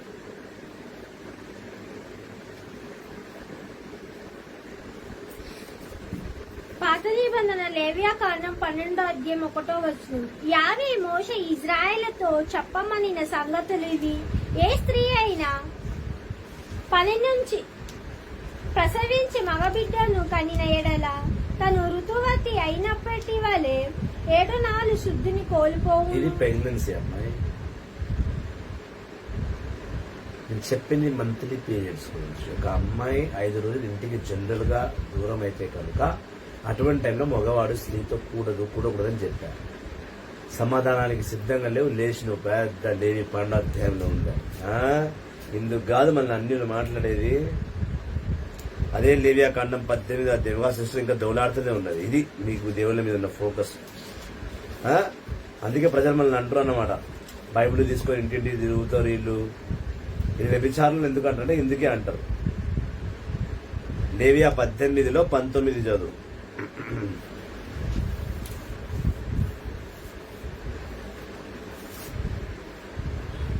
లేవ్యాకాండం 18వ అధ్యాయం 19 లెవిటికస్ 18:19. లేవ్యాకాండం 18వ అధ్యాయం 19వ వచనం. ముట్టుటను కూడా రాదు, పరుని భార్యని కూడా రాదు. అట్టి కార్యము ఎందుకంటే ఫాస్ట్ మళ్ళీ చదువు. మళ్ళీ 19 మళ్ళీ చదువు. ముట్టుటను కూడా రాదు. ఎప్పుడైతే ఒక స్త్రీ ముట్టుట ఆయమ ఇంటికి దూరమైందో ఆయమతో కూడా రాదు. ఇది మోషే ధర్మశాస్త్రంలో రాయబడింది. ఒక దైవ జనుడు ఇది తెలిసినాక కూడా పీరియడ్స్ అయినప్పుడు మంత్లీ అమ్మాయి ఇంటికి దూరం అయినప్పుడు ఆమెతో కూడకూడదు దావీదు. కానీ ఆమె అట్లా ఉండగా కూడా దావీదు కూడాడు. ఇది దేవునికి చాలా ఆగ్రహం కలగజేసింది. ఒకటి, అతను మూడో స్త్రీని కామచుకుతో చూడడం. రెండవది, దావీదు చేసిన తప్పేందంటే తను ఒక స్త్రీ ఇంటికి దూరం అయినప్పుడు ఆమెతో కూడడమే కాక ఆమె గర్భవతి అయింది. ఆయమ వెళ్ళి దావీదుకి ఇన్ఫర్మేషన్ ఇచ్చింది.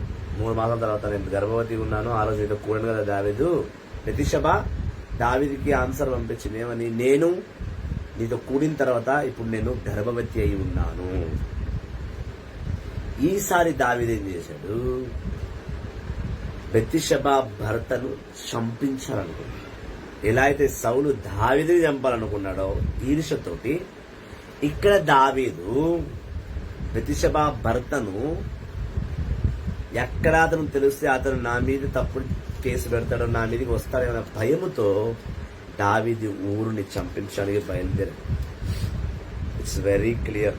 ఆ మొత్తం అధ్యాయం చదివితే నేను చెప్తా, ఆ టైం లేదు కాబట్టి. ఊరిని చంపడానికి దావీదు ప్లాన్ చేశాడు. ఎప్పుడైతే బెత్షెబా గర్భంతో ఉందని తెలిసిందో వెంటనే తను ఊరిని ఏం చేస్తాడు, ఫస్ట్ నువ్వు యుద్ధం నుంచి రా, వచ్చి నీ ఇంటికి వెళ్ళు, నీ భార్యతో నువ్వు రెస్ట్ తీసుకొని కలువు, ఆమెతో మంచిగా ఉండి సంతోషంగా అంటాడు. దావీదు ప్లాన్ ఏంటంటే ఊరు యుద్ధాన్ని నుంచి బయటికి వచ్చి బెత్షెబాతో కలిసిన తర్వాత ఈ బెత్షెబా ఊరు ఇద్దరు కలిసి ఇంటర్కోర్స్ చేస్తే దావీదు పాపము ఊరు అకౌంట్ లో వెళ్ళిపోద్దని దావీదు ఆలోచన. నిజం మాట్లాడుకోవాలి, ఇక్కడ సిగ్గేముంది, భయమేముంది. అయితే ఫర్ అ చేంజ్ ఊరు తన ఇంటికి పోడు. ఎందుకు పోడంటే అప్పుడు ఊరు దేవుని మందసం డ్యూటీలో ఉంటుంది. దేవుని మందసం దగ్గర ఉన్నవాడు, దేవుని విలువైన సన్నిధిలో ఉన్నవాడు ఇంటికి వెళ్ళి పాపం చేయకూడదు. అది ఊరుకు తెలుసు. అందుకే ఊరు పోడు. అతను ఇంటికి వెళ్ళట్లేదు కాబట్టి తన బలవంతంగా ఇంటికి పంపిస్తే ఊరికి ఎక్కడ డౌట్ వస్తుందని దావీదు తలని ఏం చేస్తాడు, అది చంపాలని కోరుకుంటాడు. దావీదు ఏం చేస్తాడు, తన సైనికుడు అయిన జోహాబుకి ఇంటిమేషన్ ఇచ్చి రేపు యుద్ధం జరగబోతుంది, ఆ యుద్ధంలో ఫస్ట్ రోలో వీళ్ళు నిలబడిపించేసి ఊరిని. అప్పుడు ఆ యుద్ధంలో వాడు చచ్చిపోతాడు. ఒకవేళ చచ్చిపోతే యుద్ధంలో చచ్చిపోయాడన్న ప్లాన్ మనం ఈజీగా ఎగ్జిక్యూట్ చెప్పొచ్చు అని దావీదు తలపిస్తాడు. అదేవిధంగా దావీదు చేస్తాడు. ఊరు చనిపోతాడు కూడా. దావీదు తన ప్లాన్ మొత్తం సక్సెస్ అయింది. ఇంకా బెతిషెబతో ఎప్పుడైనా ఉండవచ్చు, నాకేం ప్రాబ్లం లేదులే అనుకొని చాలా పీస్ఫుల్ గా ఉన్నాడు. అటువంటి టైంలోనే దేవుడు గొప్ప ట్విస్ట్ ఇచ్చాడు దావీదుకి. 2 సామువేలు 12వ అధ్యాయంలో ప్రవక్త నతాన్ని దావీదు దగ్గరికి పంపించి నతాను ద్వారా దావీదు పాపాన్ని బయటపడేలా చేస్తాడు. నతాను వెళ్ళి ఒక చిన్న పిట్టకథ చెప్తుంది దావీదుకి. చెప్పిన తర్వాత ఆ పిట్టకథ విన్న తర్వాత దావీదు కోపం వచ్చి ఎవడు చేశాడు ఇలాగా అని అంటే, అప్పుడు నతాను అంటాడు, నువ్వే చేసావు, నేను చెప్పిన పిట్ట కదా ఆ పాపము నీదే. అప్పుడు దావీదు దానికి ఒప్పుకుంటాడు, ఎస్ నేను తప్పు చేశాను. చూడండి దైవ బిడ్డలారా, నువ్వు తప్పు చేసావు నువ్వు అనుకున్నా ఎవరు చూడట్లేదని దేవుడు చూస్తున్నాడు. చూసేదే కాక నీ సరిదిద్దడానికి దేవుని బిడ్డని నేను పంపిస్తాను. నా జీవితంలో ఈ వర్షం జరిగింది. నాకు బాగా ఆప్తులైన వారు తప్పు చేసి ఎవడు చూస్తాడులే, ఏమైతుందిలే, ఏమీ కాదు కదా అని తలంచి పాపం చేసిన సమయంలో వాళ్ళ పాపం ముందు దేవుని బిడ్డ కన్నులనే పడ్డది, కానీ నా కన్నులనే పడ్డది. నేనే పట్టుకున్నాయి, పట్టుకొని సరిదిద్దుతున్నా. ఇంకా కూడా నీ పాపాన్ని దేవుడు చూశాడు కాబట్టి నీ పాపాన్ని నిన్ను సరిచేయడానికి దేవుడు దైవ బిడ్డలనే పంపిస్తాడు. నువ్వు అనుకున్న నీ పాపని ఎవరు చూడలే, ఎవరు చూడలే, దేవుడు చూస్తున్నాడు, మర్చిపో. నిన్ను సరిచేయడానికి దేవుడు పంపిస్తాడు, తన శిష్యుల్నే పంపిస్తాడు నీ వద్ద. ఆయన ద్వారా నువ్వు మారపడాలి. నతాను మాట విన్న దావీదు ఎంతో నొచ్చుకొని, అవును నేను తప్పు చేశాను, తప్పు చేసిన శిక్ష అనుభవించాలి. కానీ శిక్ష ఏంటంటే దావీదు కుమారుడు చనిపోతున్నాడు. దావీదు కుమారుడు పైకి దేవుడు పెద్ద అనారోగ్యం పంపిస్తాడు. ఇతను ఏ కుమారుడమ్మా సిస్టర్ గారు? బెతిషెబ కుమారుడేనా? కన్ఫర్మా? మళ్ళీ నేను తప్పు చెప్తా సిస్టర్?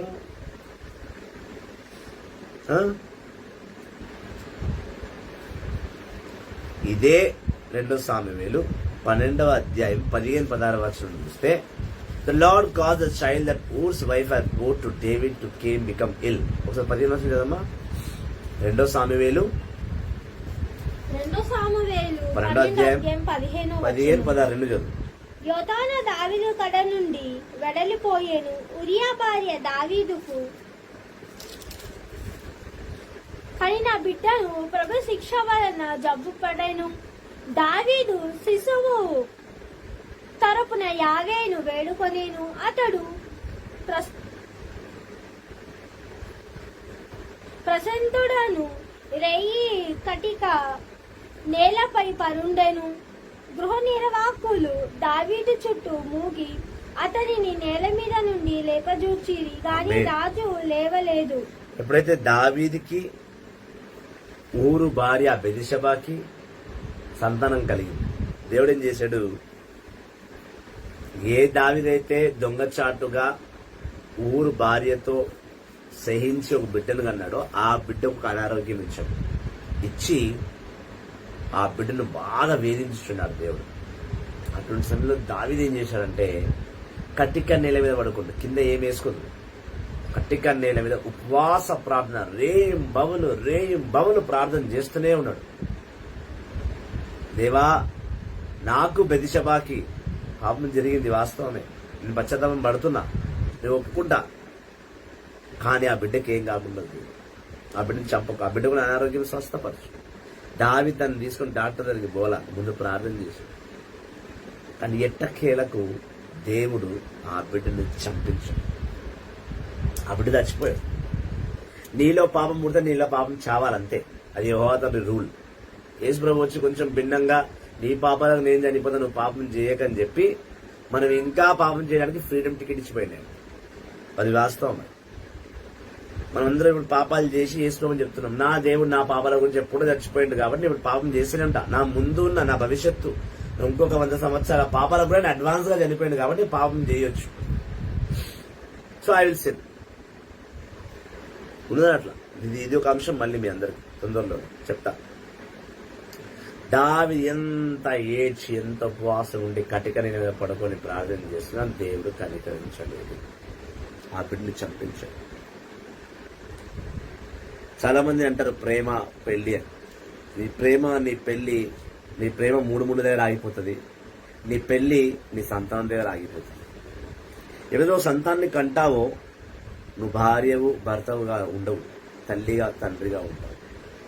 నీ భార్య భర్తల వివాహ జీవితము ఆ ఒక్క సంవత్సరం మాత్రమే. నెక్స్ట్ ఇయర్ నీకు సంతానం పుట్టిన తర్వాత నువ్వు తల్లివి, నువ్వు తండ్రి, బాధ్యతలు పెరుగుతాయి. దేవుడికి ఏమాత్రం దాడి చేసిన పాప సంతానం ఇష్టం లేదు. మీరు అడగొచ్చు, మరి దేవుడు ఎందుకు బిడ్డని ఇచ్చాడు, మరి అతనికి ఇచ్చి రోగం ఎందుకు ఇచ్చాడు? మళ్ళా దేవుడికి ఇష్టం లేనప్పుడు వాళ్ళిద్దరి మధ్య సంతానం పుట్టించకూడదు కదా. ఎందుకు పుట్టించాడు?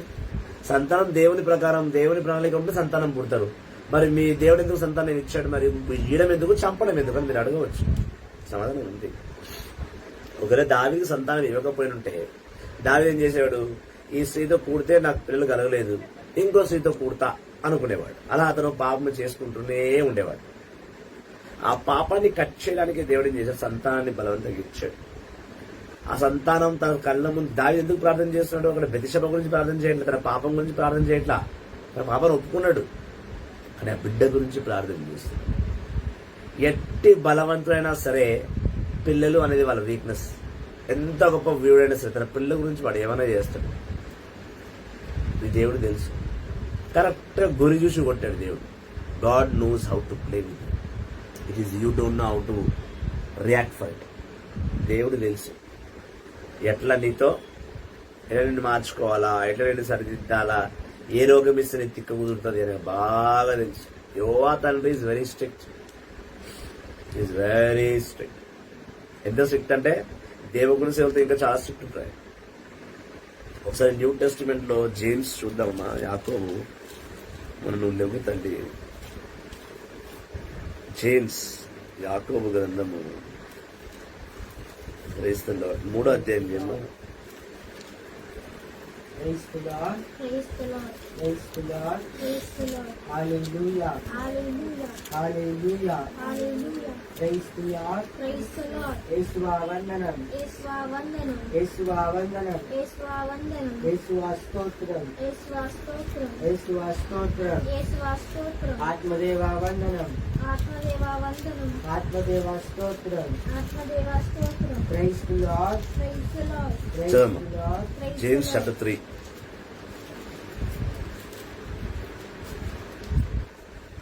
యాకోబు 3వ అధ్యాయం 1వ వచనం.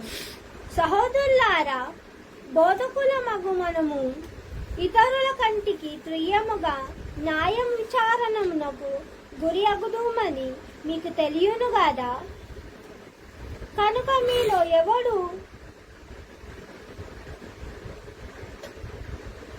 మీలో ఎక్కువ మంది బోధకులు కారాదు. మనము అందరమును ఎక్కువ తప్పులు చేయుచునే ఉందుము. ఎన్నడూను తన మాట యందు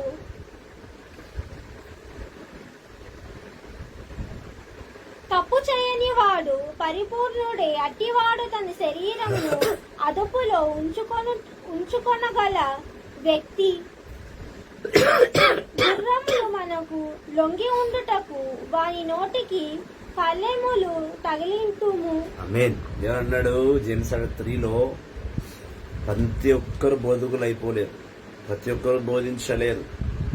ఎవరైతే సేవకులు ఎవరైతే బోధిస్తున్నారో వాళ్ళపైన జడ్జ్ అనే దేవుడు కూర్చున్నాడు. ఆయన వెంటనే శిక్షిస్తాడు. ఇంగ్లీష్ చాలా బాగుంది, అది మనం చదివి వినిపించాను. My brothers, not many of you should become teachers.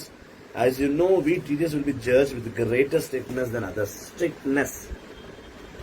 నువ్వు అనుకుంటున్నావు నువ్వు చాలా ఈజీగా తప్పించుకున్నావు, దేవుని అస్సలు తప్పించుకోలేవు. It is highly impossible. చదవమ్మా. 2 Samuel 12వ అధ్యాయంలో దావీదు కుమారుడు చచ్చిపోతున్నాడు. Praise the lord. Praise the Lord. Praise the lord. Praise the Lord. Praise the lord. Praise the Lord. Hallelujah. Hallelujah. 2 Samuel 16వ అధ్యాయం చదువుతాం. 2 సామువేలు 12వ అధ్యాయం 16వ వచనం. 16వ అధ్యాయంలో 5 నుంచి 14 వచనం. 2 Samuel chapter 16 verses 5 to 14. 2 Samuel 16:5. దావీదు బహురీము చేరెను. సౌలు గోత్రముకు చెందిన గేరా కుమారుడు షీమి పట్టణము వెడలి వచ్చి దావీదును శపించు మొదలీడెను. అతడు దావీదు మీద అతని పరిజనం మీద రాళ్ళు రువ్వెను. సైనికులు యూదులు దావీదుకు ఇరువైపులా ఉండిరి. అతని పొగరు తగ్గలేదు. షీమి, నీవు నెత్తురు ఒలికించిన దుర్మార్గుడవు, సిప్రమే ఇచ్చటి నుండి వెడలిపొమ్ము. నీవు సౌలు రాజ్యమును అపహరించితివి, అతని కుమారులను రూపుమాపితివి. కావున నేడు యావే నీపై పగ తీర్చుకొనేను. నీవు దోచుకొనిన రాజ్యమును నీ కుమారుడు అభిషేకము వశము చేసెను. నీ రక్తపాత్రమునకు ఒడిగట్టితివి కనుక నీ అపరాధమే నిన్నిప్పుడు నాశనం చేసినదని దావీదును చెడబెట్టెను. ఎప్పుడైతే దావీదు తన కొడుకుని దేవుడు దావీదు కొడుకుని చంపేశాడో, దావీదుకి సంతానం కలిగింది, అభిషేకం కొడుకు పుట్టాడు. ఇలా అన్ని జరిగాయి దేవుని జీవితంలో. కానీ ఎక్కడో దేవుడు ఇంకా ఆగ్రహం కలిగే ఉన్నాడు దావీదుతో. ఒకరోజు తన కన్న కొడుకే దావీదు యుద్ధానికి వెళ్లి దావీదు రాజ్యాన్ని లాక్కోవాలనుకున్నాడు. ఆ 2 సమయంలో ఆ కుమారుడికి భయపడి దావీదు ఊరు వదిలి వెళ్ళిపోతున్నప్పుడు ఈ సౌలు రాజు ఉండేవాడు కదా, అతని బెనావీను గోత్రం. ఆ గోత్రంకు చెందిన వాడే ఈ షీమి. ఈ షీమి ఏం చేశాడు, దావీదు వెళ్తూ ఉంటే దావీని రాళ్లతో కొట్టడానికి ప్రయత్నించి, ఒరే దావీదు, నువ్వు నా రాజు అయిన సౌలు రాజ్యాన్ని లాక్కున్నవాడు, నువ్వే ఆ కొడుకుల్ని తన్ని చంపావు అని దావీదు మహారాజు మీద ఒక బ్లేమ్ పెట్టి అతన్ని రాళ్లతో కొడుతున్నాడు. ఇక్కడ షీమికి నిజమేందో తెలియదు. మనం చదివిన దాన్ని బట్టి సౌలు దావీదు పైన యుద్ధం చేశాడా, లేదా దావీదు సౌలుని చంపాలని కోరుకున్నాడా? ఏమైంది అసలు? ఏమైంది? సౌలు దావీదుని చంపాలనుకున్నాడు, కానీ దావీదు సౌలుని చంపాడా? ఆ విషయం షీమికి తెలియదు. షీమి ఏమనుకున్నాడంటే దావీదే సౌలుని చంపించాడు. ఇలా కొన్నిసార్లు దైవ బిడ్డలు చేయని తప్పు కూడా తల ఉంచాలి, శిక్ష అనుభవించాలి. చేయని తప్పుకు కూడా నలుగురు తిడితే పడతాం. మమ్మల్ని అనండి, మా దేవుణ్ణి కాదు.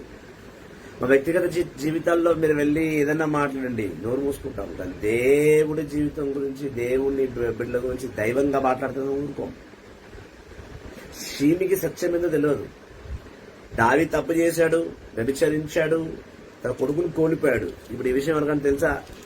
తెలియదు. తెలిసినా దాని గురించి మాట్లాడరు. ప్రభు దావీదుని క్షమించాడు, తన కొడుకును చంపించాడు, క్షమించాడు, మళ్ళీ తన రాజ్యప్రసాదం తన రాజుగా పెట్టాడు, తన ద్వారా ఎన్నో కార్యాలు చేశాడు.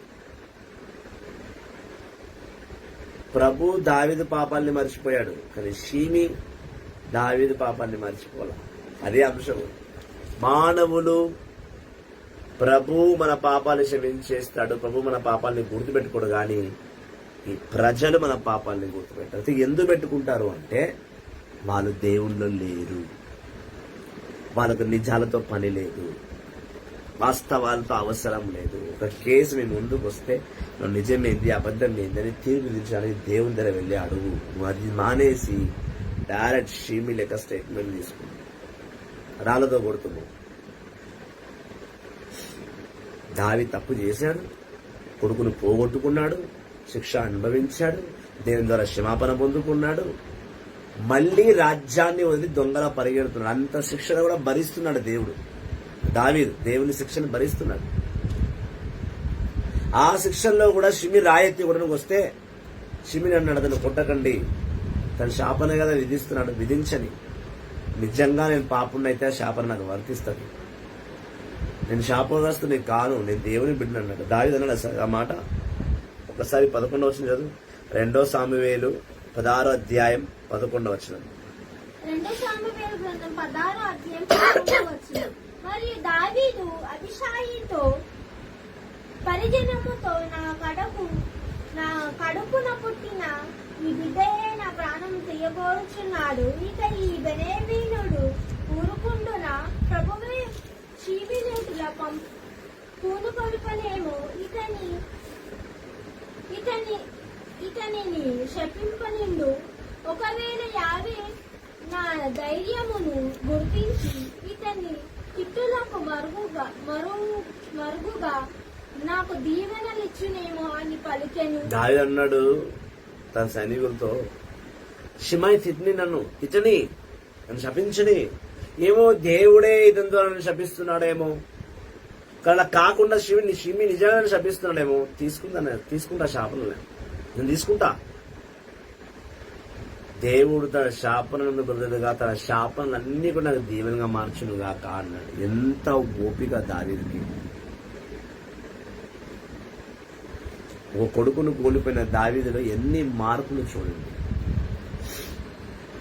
ప్రభు మర్చిపోయాడు దావీదు తప్పులను, కానీ ప్రజలు నేను పాపులమే, మేము సేవలోకి రాకముందు మేమందరం పాపులమే, ఎవరు నీతిమంతులు. కానీ సేవలోకి వచ్చిన తర్వాత, దేవుళ్ళలోకి వచ్చిన తర్వాత మేము పాపం చేయలేదు, మీరు మమ్మల్ని చూపించారు పాపాత్మని. You can proof. ఇలా ప్రూవ్ చేసినా కూడా దేవుడు మనం శిక్షించలేదు, నువ్వు శిక్షిస్తాను. నేను తప్పు చేయలేదు. ఫస్ట్ పాయింట్ అది వెరీ క్లియర్. దైవ బిడ్డలు మాట్లాడటం మానేయండి. దైవ బిడ్డ పాపాలను మీరు లెక్క పెట్టకండి. యెషయా గ్రంథము మనం చదివినట్టు 43వ అధ్యాయం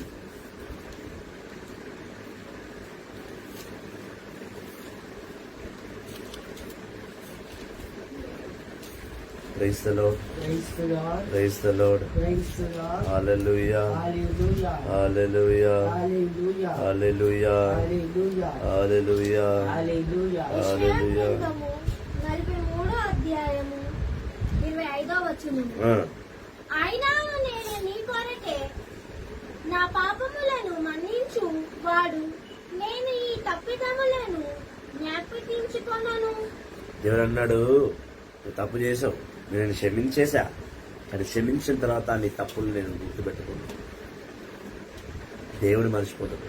ఈ ప్రచారం అమ్మో ఆడ ఇప్పుడు బైబిల్ పట్టుకొని శుద్ధ పుస్తక బయటికి వెళ్ళిండు, యాక్టింగ్లు చేస్తున్నాడు అనండి. నేనేందో నీకు చెప్పుకోవాల్సిన అవసరం నాకు లేదు, నువ్వేందో నువ్వు నాకు చెప్పుకోవాల్సిన అవసరం లేదు. నేనేందో దేవుడు చేస్తున్నాడు, నువ్వేందో దేవుడు చేస్తున్నాడు. దేవుడు తిరిగి విధించాడు. That God church who is righteous. బిడ్డలారా, ఇది నా పర్సనల్ అటాక్ అని చెప్పేసి నేను వాక్యాన్ని అడ్డు పెట్టుకుని మాట్లాడలేదు. నేను వాక్యం బోధిస్తున్నాను, మీరు మధ్యలో వచ్చారు. మిమ్మల్ని సరిదిద్దడానికి ప్రయత్నమే తప్ప మిమ్మల్ని నిందించాలనుకోవాలి. దీన్ని సరిదిద్దుగానే తీసుకో. ప్రతి ఒక్క లైవ్ ని make it as a correction. Take it as a correction for you. You targeted me, but I don't target you. నన్ను టార్గెట్ చేశాను, నేను టార్గెట్ చేయను. చేస్తే నీకు నాకు వ్యత్యాసం ఉంది. దేవుడు నన్ను చేయమని చెప్పలేదు, నేను మార్చనని చెప్పి మారుస్తాను. మానవులు మన పాపాలను ఎప్పుడు లెక్క పెడుతూనే ఉంటారు. వాళ్ళు లెక్క పెడుతున్నాను, నువ్వు కుంగి కుసించిపో. నువ్వు తప్పు చేసావు కాబట్టే వాళ్ళని మాట్లాడుతున్నారు. సో మన ప్రతిసారి నువ్వు కుంగి కుసించిపోయి దేవునికి అన్యాయం చేయవు. మాట్లాడిన వాళ్ళు మాట్లాడుతూనే ఉంటారు. షిమి లాంటి 100 మంది మాట్లాడతారు. దావీదులా నువ్వు ఒక్కడి ఉండు, వదిలేవాళ్ళు.